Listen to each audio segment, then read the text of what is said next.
For years, Booking.com and Expedia have shaped how we travel, controlling the way millions of people book flights and hotels around the world.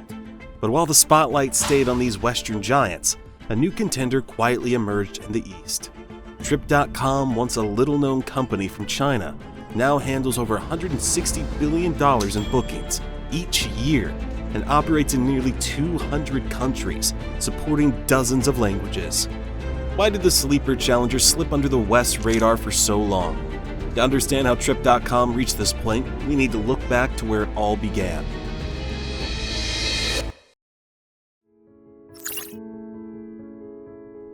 In 1999, 4 people in Shanghai wanted to change how people traveled in China.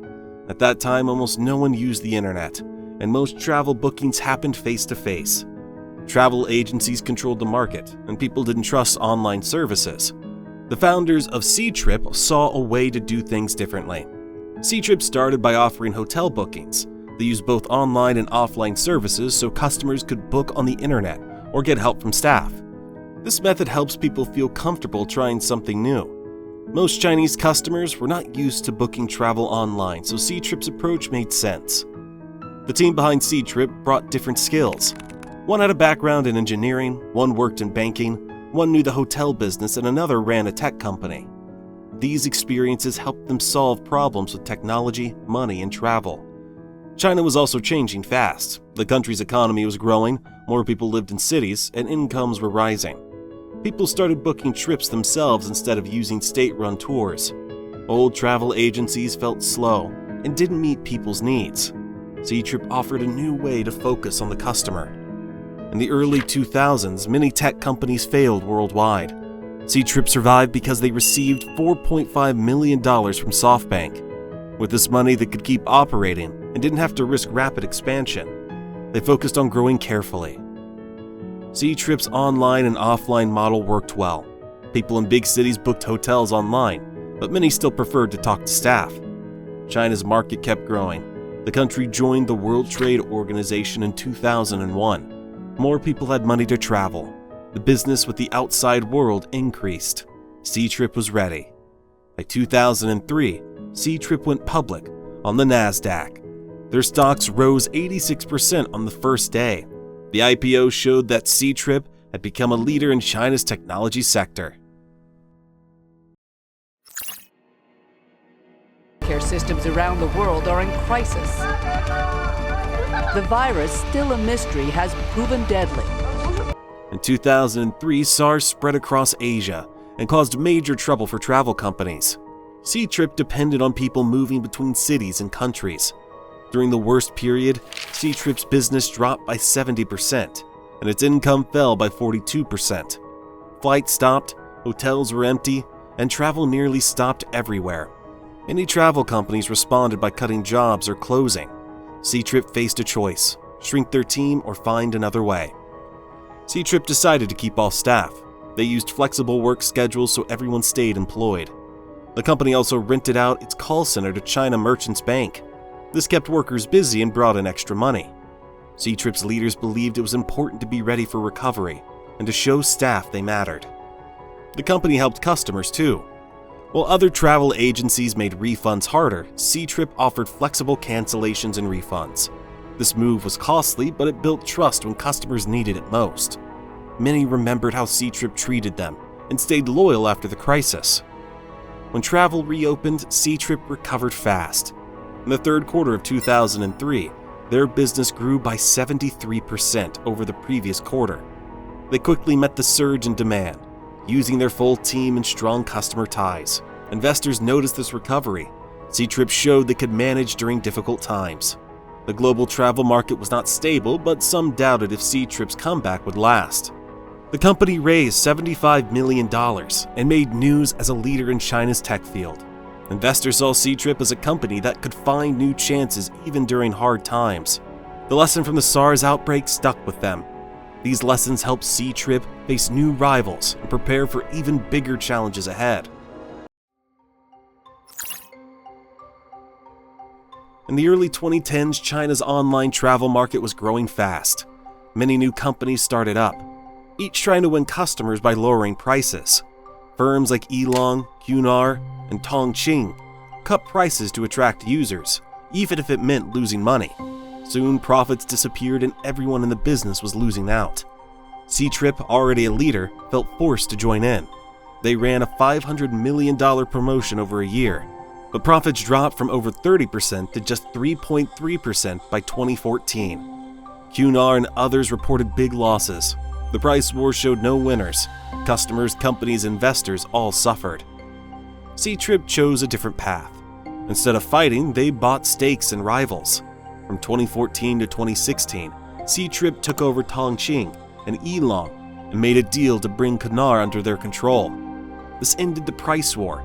Deals added more customers, technology, and hotel options. Taking over Qunar was key because it was backed by Baidu and known for its strong technology and travel search. By acquiring it, Ctrip gained a near monopoly in China's online travel market. The eLong acquisition helped too. eLong's link to global companies like Expedia improved Ctrip's supply chain in China and beyond. Ctrip used these moves not just to grow, but to control more of the market and set new standards. As soon as the market came together, the price wars ended. Ctrip was able to set stable prices, improve profits, and invest in technology and service. Business results improved quickly, and the travel sector became calmer. With fewer competitors, Ctrip could focus on building its products and serving customers better. But the Chinese market had limits. The global travel business was much larger and led by companies like Expedia and Booking, which were trusted in many countries. Before we jump into how Trip.com set its sight on the rest of the world, let's solve a travel headache we've felt on these international trips. You've booked the flight, found the hotel. The moment you land, your phone turns into an expensive brick. Roaming fees, SIM card kiosks, the whole circus. This video is sponsored by Saily, NordVPN's eSIM solution that installs in just 2 taps, eliminating that need for physical SIM cards. Say you're flying from Shanghai to Helsinki. Open Saily, select Finland, grab 5 GB for the price of an airport latte, and you're online the second the cabin doors open. No hidden fees, no weird throttling. And because Saily is built by the same security folks behind NordVPN, all your data rides through an encrypted tunnel with built-in ad blocking. Grab any plan today at saily.com/eastmoney or use code EASTMONEY in the app for 15% off your first eSIM. Alright, let's see how Trip.com took its own leap from local hero to global heavyweight. Becoming a global travel company was not easy for Ctrip.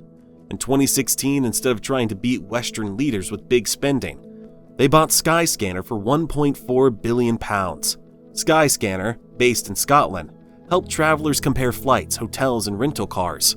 This gave Ctrip quick entry into Europe and other markets, along with advanced search technology and trusted local presence. By keeping Skyscanner's well-known name and user base, Ctrip avoided many of the problems new brands face in the West. Still, there were challenges. Skyscanner needed to keep its neutral image and independence for users to stay loyal. Ctrip's leaders knew this and made sure Skyscanner stayed focused on connecting travelers to the best deals. Buying Skyscanner was a turning point, but Ctrip did more to go global. In 2017, they introduced Trip.com as their brand for overseas markets. By 2019, the company was called Trip.com, Group Limited under the ticker TCOM on NASDAQ. This new name was chosen to be broad and friendly for people everywhere, not just in China. The change made it easier for travelers from any country to use and trust the brand. Trip.com Group didn't just copy global competitors. Instead, they adjusted to each market. In Europe, they focused on long-distance travel using Skyscanner's strengths. In Asia, they worked with cities and tourism boards, matching travel products to local needs. In Japan, Trip.com started a credit card with Sumitomo Bank to encourage repeat customers. In Singapore, they promoted hotel stays and gave free city tours to travelers with short stops. These steps made the brand part of local travel habits in ways others missed. In the Middle East, Trip.com worked with tourism leaders and attended industry events to fit into the local market. Rather than compete directly with big brands, they partnered with local groups and looked for areas where they could fit in and offer value. The company also grew its service offerings, It added car rentals, tours, and activities, making Trip.com a complete travel planning service. Trip.com's customer service also stood out. While other companies used more automation, Trip.com kept real people available 24/7, speaking many languages. Their large call center aimed to answer all calls in 20 seconds. This helped travelers handle sudden changes or problems at any time. As Trip.com Group expanded, travel was starting to change again. The next test would not be about owning more brands or markets. It would depend on how well companies could use new technology, especially artificial intelligence, to improve the travel planning experience. For Trip.com Group, artificial intelligence is at the center of its strategy for travel. This started years ago. In 2010, Ctrip moved quickly to launch a mobile app, focusing on smartphones before most travel companies. By 2022, 90% of bookings came from mobile devices. Early investment in mobile made it easy and fast for customers to plan trips. As habits changed, Trip.com Group kept improving its digital services. While others spent more on ads, Trip.com Group focused on building AI tools. This was not just to follow trends, but to change the way people plan travel. In 2023, Trip.com introduced TripGenie, an AI assistant that helps users make travel plans. Users type what they want, a trip to Southeast Asia or a family weekend in Tokyo, and TripGenie creates a schedule. It can suggest activities, change plans if needed, and help rebook flights. This made travel planning simpler for many people. Dynamic pricing is a key example. Trip.com Group's AI adjusts prices for flights and hotels to match what's happening in the market. If bookings rise or a hotel has a special offer, the price updates right away. This helps users see current deals and lets Trips.com Group earn more, while customers avoid missing out. Community features like Trip Moments share tips, photos, and ideas based on a person's history and interests. AI shows trending places and deals that match each customer's search habits. The app is not just a booking tool, but a place to find travel inspiration. As the travel industry changes, companies that use AI best will set new standards. Trip.com Group aims to lead by making technology central to travel planning. This may become its main advantage, as it faces both challenges and new markets.